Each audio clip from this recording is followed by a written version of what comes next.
いやー、めぐみさんが高卒だと聞いたときはびっくりしましたよ。有名私立大学を出ている息子には釣り合わない。披露宴会場で私の悪口を言う義父。心ない言葉の暴力に私は我慢の限界だった。しかし私よりも姉の理香が激怒し、司会者のマイクを奪う。一体何を？私たちが止めるより早く姉は口を開いた。皆さん。私の名前は林めぐみ、28歳。今は都内の小さな部屋で一人暮らしをしているけれど、それも今月でおしまい。私は来月、婚約者のひろきと結婚して一緒に暮らすことになったからだ。ひろきとの出会いは偶然だった。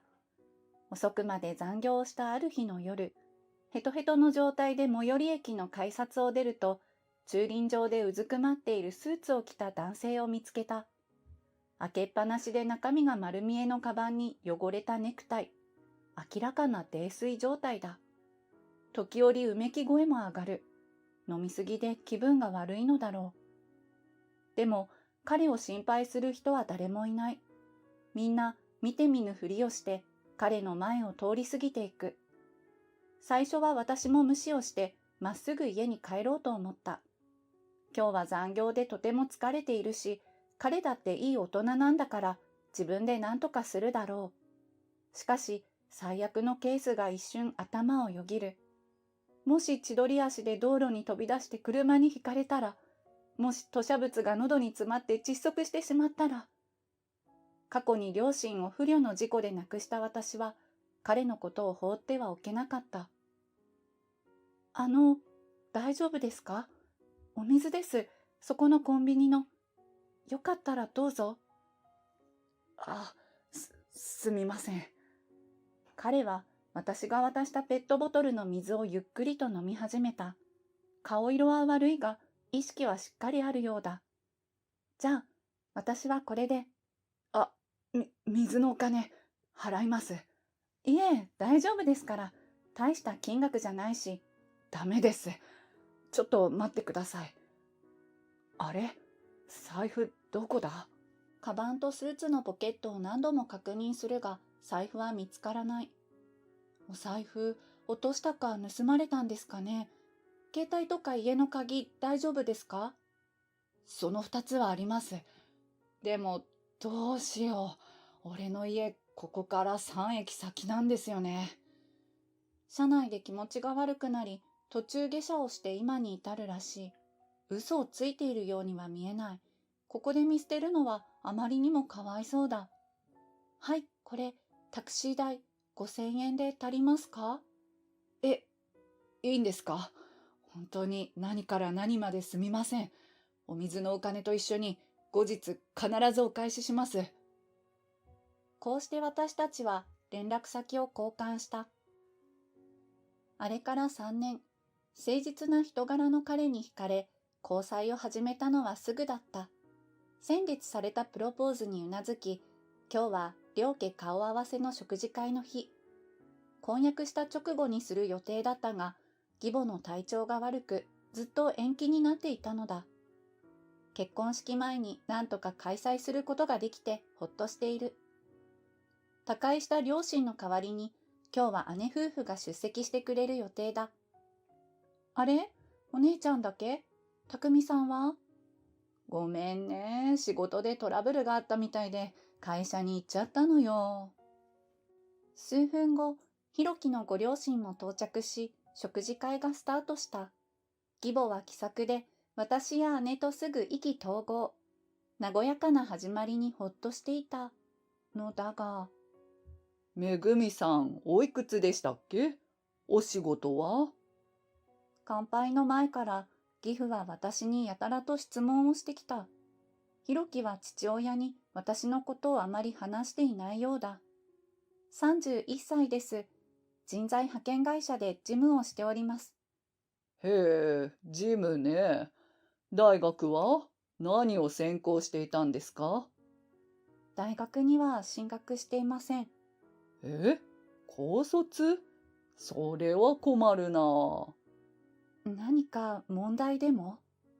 私はね、会社の社長なんですよ。嫁が高卒だと体裁が悪い。そう言うと、鼻を鳴らして食前酒を煽った。父さん失礼だろ。めぐみに謝ってくれ。と、ひろきが怒っても、どこ吹く風だ。義父は私の経歴が相当気に食わなかったようで、最後まで不機嫌だった。そのせいで食事会の雰囲気は最悪。正直何を食べたか覚えていない。店員さんからの提案で最後に集合写真を撮ってもらいお開きとなった。ひろきさんのお父さんひどすぎない？あんたあの家に嫁いで本当に大丈夫？後悔しない？そう言ってアイスコーヒーを勢いよく飲む姉の理香。食事会の後、ひろきは実家に帰り、私と姉は喫茶店に移動した。話題はもちろん義父のことだ。まあ、一緒に住むわけじゃないから大丈夫だよ。ひろきは絶対私の味方をしてくれるし、お母さんもいい人だった。姉の前では明るく振る舞ったが、本当は義父の言葉に相当なダメージを受けていた。私の両親はもうこの世にいない。義理とはいえ、あの人が私の唯一の父親になるのかと思うと悲しかった。この先、うまくやっていけるだろうか。何度自分に問いかけても答えは出ない。心配。見てよ、このむくれた顔。普通家族写真でこういう顔する？信じられない。巧みに転送しておこうと。携帯を片手に持ち、チーズケーキを口に運ぶ姉の顔もまたむくれていたのであった。今日、匠さんがいれば何か違ったのだろうか。食事会も結婚式も。あっという間に時は流れ、いよいよ結婚式当日になった。小さい頃からの憧れだったジューンブライド。私のウェディングドレス姿を見た姉は、まだ式も始まっていないのにすでに泣いている。その姉を優しく支える夫の匠さん。めぐみちゃん、すごく綺麗だよ。この前の食事会は出席できなくて本当に申し訳なかったね。ありがとうございます。お仕事大変でしたよね。お気遣いありがとうございます。式場のスタッフと最終確認を終えた後、私は控え室に戻った。隣の部屋から義父の声が聞こえてくる。会社関係の人たちとビジネスの話をしているようだ。義父は根っからの仕事人間。息子の結婚式でもお構いなしだ。挙式が終わり、披露宴の時間になった。披露宴会場の扉が開き、私とひろきはその広さに度肝を抜かれた。まるでテレビで見る芸能人の結婚式のようだ。この式場には2人で下見に来ていたが、当初は一番小さな披露宴会場を予約していた。しかし、結婚式の直前で義父が急に出席者を増やしたのだ。出席者の多くは義父の会社の新規取引先で、私の知らない人ばかり。また、出席者テーブルの装飾品は私たちが選んだ一番安いプランから一番高いものに勝手に変更されていた。見えっ張りな義父らしい選択だ。新郎からの挨拶が終わり、次は乾杯の時間。司会者の女性が義父を紹介する。当初はひろきの上司に乾杯のスピーチをお願いする予定だったが、義父がどうしても自分でやりたいと言い、仕方がなくそうしたのだ。息子の結婚式だというのに、自分の会社についてひたすら話す義父。出席者も半ば呆れた様子だ。そして話題は徐々に私のことになった。いやー、めぐみさんが高卒だと聞いたときはびっくりしましたよ。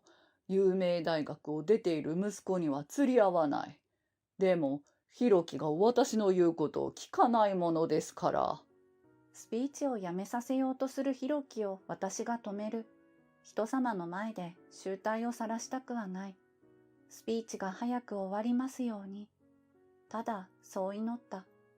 しかし、義父の私への悪口はやむことはなかった。将来生まれてくる孫の学力が心配です。めぐみさんのように低学歴だと、ろくな会社に就職できませんからね。この言葉にはさすがにカチンときたが、私よりも怒っている人物が一人。姉のリカは顔を真っ赤にして司会者の女性に近づき、マイクを奪い取った。神父めぐみの姉のリカと申します。スピーチの途中ではございますが、ここで私の主人を紹介させてください。リカに腕をつかまれ、義父の近くに立たされる匠さん。西野さん、この男性に見覚えはありませんか？